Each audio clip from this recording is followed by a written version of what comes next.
খবরের জেরে অবশেষে নড়েচড়ে বসল প্রশাসন।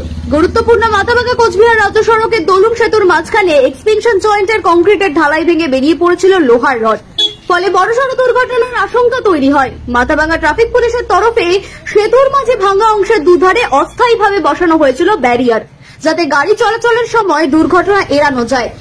স্থানীয়দের অভিযোগ, মাস দেড়েক আগে ওই অংশ সংস্কার করা হলেও নতুন করে ভেঙে পড়ায় প্রশ্ন উঠেছে কাজের গুণমান নিয়ে।